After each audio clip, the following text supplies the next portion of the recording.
Hello there. So I've been a little bit busy taking an absorbent amount of notes, unnecessarily giving myself re-education in the departments of art and other writing so that I could prepare this video to be more articulate and straightforward.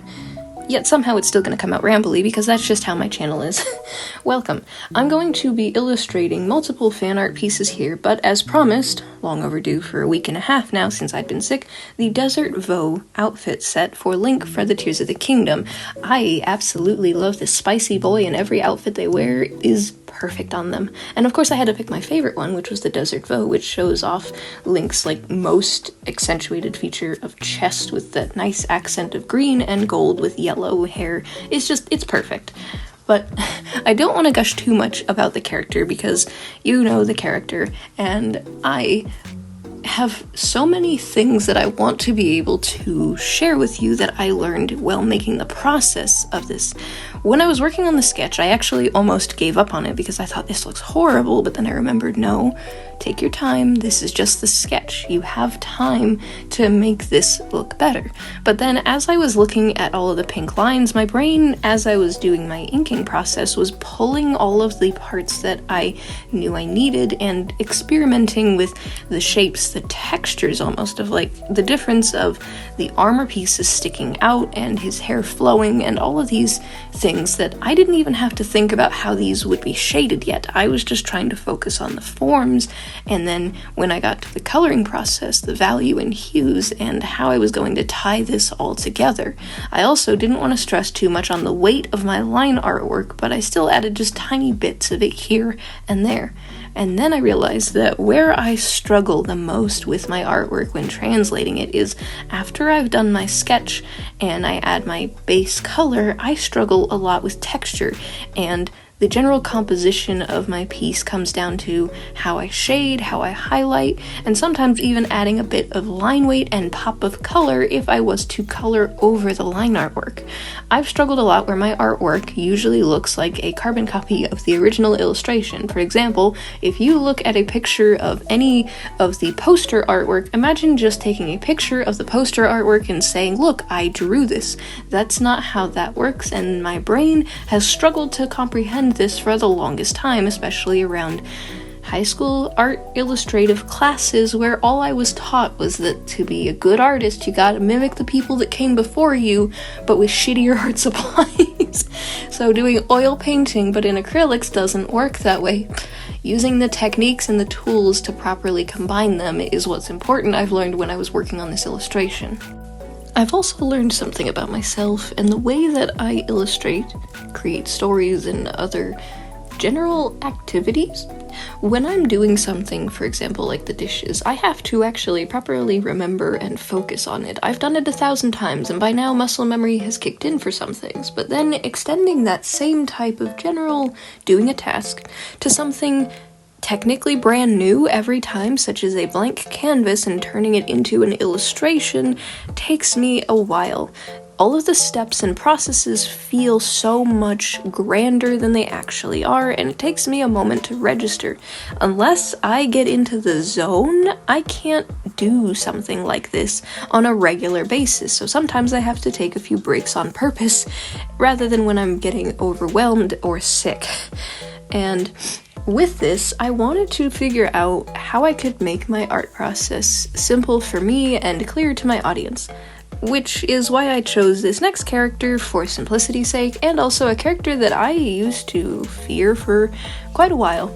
I thought they were pure evil and that some of the other characters, the heroes in quotation marks like Ink and Dream, could do no wrong, but sometimes your heroes turn out to be just as sleazy as the bad guys, especially Ink. But we're not here to talk about him, we're here to talk about Nightmare at the moment. Something that I learned with this piece is actually that not everything is as it seems from the outside, and sometimes, some characters in this case, the way that someone actually says something versus when you have the added information. Like if I told you the information is that he's asking for your soul, he's demanding it, he's glaring you down, and he's about to attack you, you get that image. But if I didn't say any of that, it could be interpreted as offering a hand for help, for comfort, or just in general a "do you trust me?" or a handshake of introduction.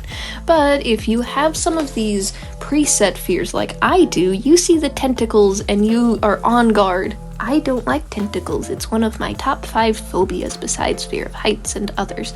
But in general, having that preconceived notion, I think it's called, in the back of your head makes you view something differently as an individual, and I wanted to convey that in this art and actually see what people interpret these illustrations on their own as, and also, just in general, coming up with a creative process that can convey something like that for a wide range of people.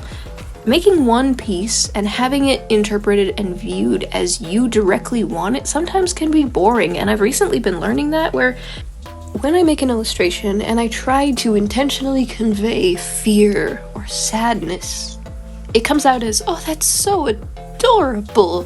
It makes me feel all warm and fuzzy inside." It makes me question if my artwork comes across that way, or if every single audience member just has some weird affiliation for something that's creepy is cute, because there are some people like that. Some people find something that's super cute that has big, beady eyeballs as terrifying, and another finds it super adorable. Which is why I wanted to use this character in particular to convey that.